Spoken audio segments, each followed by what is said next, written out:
Σου δίνουμε 3 γράμματα, βρες τη λέξη. Θα βρεις και τις 5 λέξεις. Ας το ανακαλύψουμε.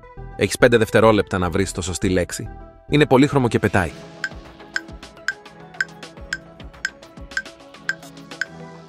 Μπράβο, είναι η πεταλούδα. Το ξέρεις αυτό το μουσικό όργανο.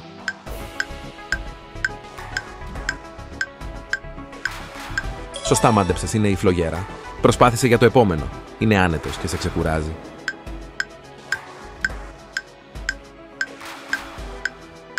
Τα πας πολύ καλά, είναι ο καναπές. Το επόμενο το ξέρεις σίγουρα. Έχει εξώφυλλο και γραπτό περιεχόμενο.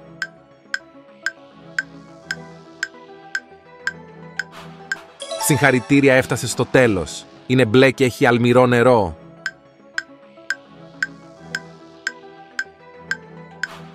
Θάλασσα. Αν το βρήκες ενδιαφέρον, πάτα like και ακολούθησέ μας για περισσότερα quiz. Μοιράσου το σκορ σου στα σχόλια.